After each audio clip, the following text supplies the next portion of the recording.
Bristol Port has boosted its staff by 10% after a rise in trade and increased imports. The port at Avonmouth is one of the biggest in the country and is often seen as a barometer of the economic health of Bristol and the West. 55 new people have been taken on. Here's Andrew Plant.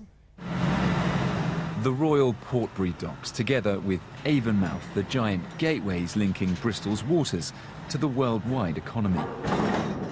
And the crates coming through here, from cars to shipfuls of coal, are at least a hint that the economic tide is beginning to turn. Bristol's ports are showing healthy signs, taking on another 50 staff as their imports increase. People are out there feeling confident enough to spend their hard-earned money on buying a car. Equally, the fruit market, the fresh produce market, the animal feed market, all indicative of their particular market sectors.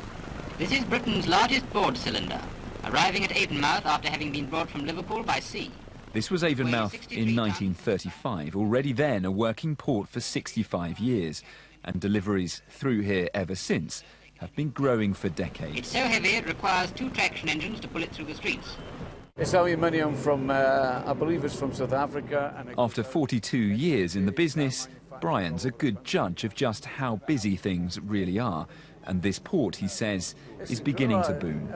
The motorway connections here are brilliant, really, to get everywhere, and that's important.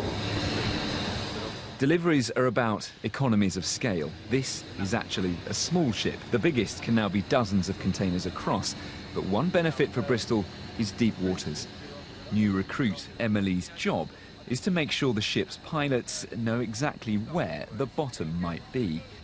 The ships have a draft below the water, and we need to know how deep the water is so that they can come in. There's more than 500 full-time staff here. One estimate says 7,000 more jobs directly depend on the docks. It's never easy to say an economy is recovering, but here at least there is optimism, buoyancy even, not just for the West, but for the wider economic recovery. Andrew Plant, BBC Points West at Royal Portbury Docks.